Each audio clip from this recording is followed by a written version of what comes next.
আসসালামু আলাইকুম। এটা হচ্ছে আমাদের সূর্যমুখী ফুলের বাগান। এই সূর্যমুখীগুলো 3 থেকে 4 মাস আগে রোপণ করা হয়েছে।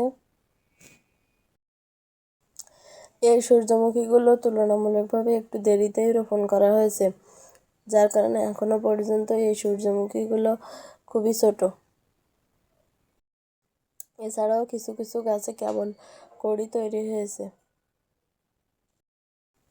এই সূর্যমুখী গাছগুলো সরিষা ক্ষেতের পাশে সোজা লাইন দিয়ে লাগানো হয়েছে। সরিষা যেহেতু অল্প দিনের ফসল, তাই সরিষাগুলোকে আগে তুলে নেওয়া হয়েছে এবং সূর্যমুখী গাছগুলোকে রেখে দেওয়া হয়েছে। এখান থেকে যে পরিমাণ সূর্যমুখীর তেল পাওয়া যাবে তা দিয়ে অনেকখানি পরিবারের চাহিদা পূরণ করা যাবে।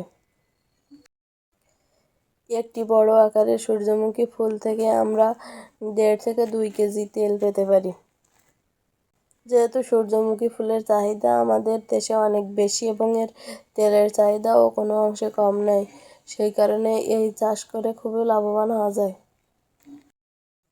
সূর্যমুখী ফুলের বেশি পরিমাণে চাহিদা থাকায় এগুলো দামে বিক্রি করা যায়।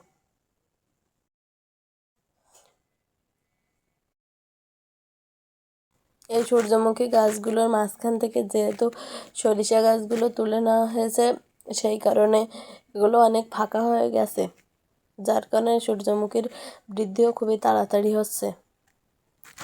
আপনারা যদি চান তাহলে বাড়ির আঙিনায়ও খালি জায়গায় আপনারা এগুলো লাগাতে পারেন। এতে আপনার পরিবারের তেলের চাহিদা অনেকাংশ পূরণ হয়ে যাবে। ভিডিওটি যদি আপনাদের কাছে ভালো লেগে থাকে তাহলে ভিডিওটিতে লাইক দিবেন এবং কোনো কিছু যদি জানার থাকে সূর্যমুখী সম্পর্কে তাহলে কমেন্ট করে জানাবেন এবং চ্যানেলটি সাবস্ক্রাইব করে দিবেন।